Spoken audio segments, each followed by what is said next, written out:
सुंदर दिसणं आणि पैसा असणं ह्या दोन्ही गोष्टी मनुष्याला खूप गर्विष्ठ बनवतात.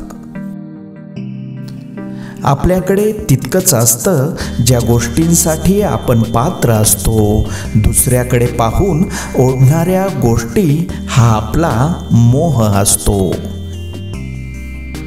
वेळ निघून गेल्यावर सुचलेला विचार आणि पिके जळून गेल्यावर पडलेला पाऊस यांची किंमत सारखीच असते.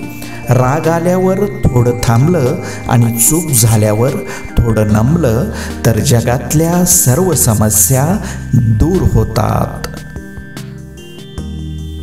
चांगला गुरु यशाचे दरवाजे उघडून देऊ शकतो, पण यशाच्या दिशेने जाण्यासाठी स्वतःलाच चालावे लागते.